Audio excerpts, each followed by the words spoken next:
Magic Treehouse Book 52, Soccer on Sunday, by Mary Pope Osborne. Chapter 6. Annie, Roberto. Jack raced down the steep stadium steps, trying to get ahead of the crowd, but by the time he reached the middle section, he had to slow down. The aisle was packed with people buying sodas and flags and soccer caps from the vendors. Jack couldn't get past the human traffic jam. He kept looking at his watch as he waited for the steps to clear. After almost 5 minutes, he squeezed through a gap in the crowd. 826, 826, he repeated as he struggled to get down the sections near the playing field. Finally, Jack reached the last rows of section 8. Annie, Roberto, he whispered as he looked down the steep rows of seats. Oh, the white-rimmed hats made it impossible to see. Annie, Roberto, Jack yelled. Annie, Roberto. There was no sign of them anywhere.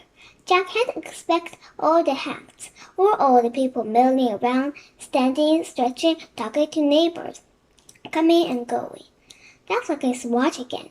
There were 5 minutes left until the end of halftime. Stadium officers were telling everyone to return to their seats. Take your seats. Halftime's almost over. Take your seats. Jack didn't know what to do. Suddenly, he was caught in another traffic snare as people started climbing back up the higher tiers. Keep moving, an usher shouted at everyone. Keep moving. A huge roar came from the crowd. The players were taking up their positions again. Kick off. The second half of the game began. The Brazilian and Italian soccer stars were running in all directions. Eager pouring through the crowd, Jack loved watching them up close. Suddenly, an urchin was by his side. Where's your ticket? The man asked. Now's my chance, said Jack. He showed his ticket. Please help me. I'm looking for 826, he said.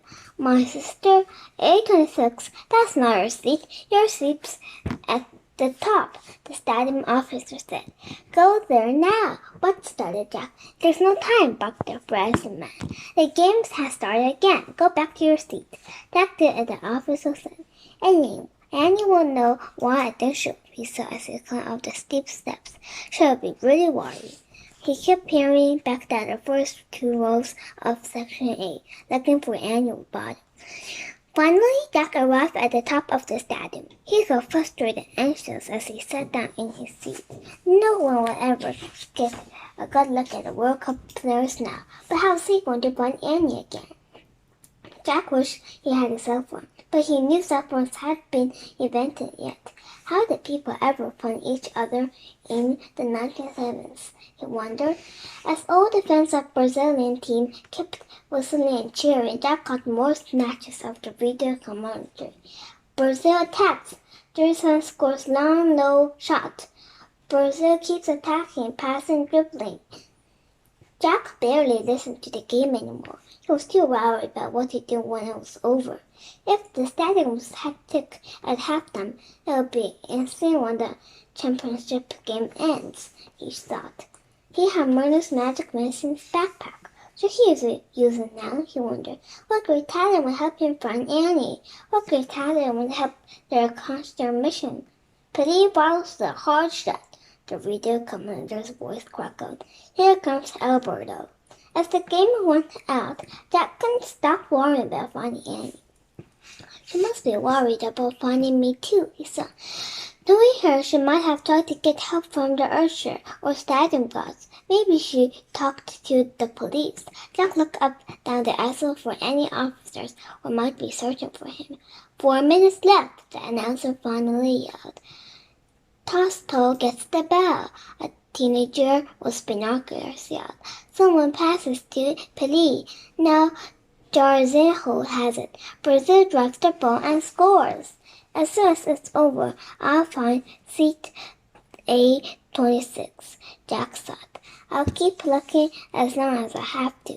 Jack just hoped Annie could wait in her seat. He hoped she had discovered the secret of greatness during the game.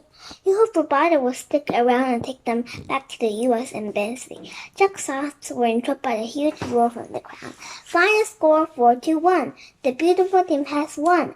Champions of the world. Best World Cup of all time. All the spectators around Jack were swimming and jumping up and down and hugging each other. As Jack squeezed past the people in his row, the sportscaster shouted from the radio. Spectators are pushing past police and news reporters. Mobs are rushing onto the field. They're tearing off the players' shirts, their shoes. The fans have gone wild. Jack hoped that Annie wouldn't get impatient in all the shouts and leave her seat to look at him. They'll never find each other if they were both moving around. Police team members have hoisted him onto their shoulders. Celebrations will go for a day.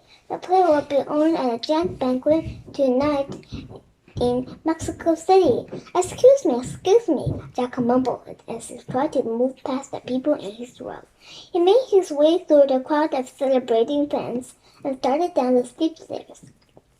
He was bumped and pushed by people spilling from stands. He moved as quickly as he could so he wouldn't get trampled. Finally, Jack reached the lower section of seats.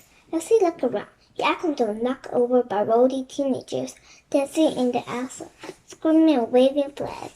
He scrambled back to his feet and jumped onto a standing bench. Finally, he saw them, Annie and Roboto. There were only a few rows in front of him. There were two. Were standing on their bench, but they were facing the field, bumping their arms in the air and shouting and cheering along with the crowd. Jack was flooded with relief, but then he felt angry. What the heck, he thought. Annie wasn't searching for him at all. He didn't seem a bit worried. She looked as if she was having a great time.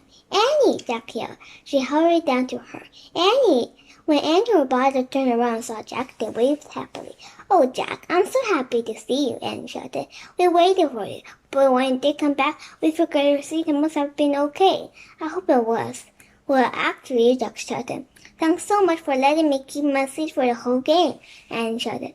Roboto and I had the best time. The game was incredible. Yes, Jack, shouted Roboto. I had the best time of my whole life, but I was worried about you. I hope your seat in the sky was good. Jack took a deep breath, and then, for the second time that day, he chose to do the right thing. Yeah, sure, my stay was good, he said with a sigh. It was fine, totally fine.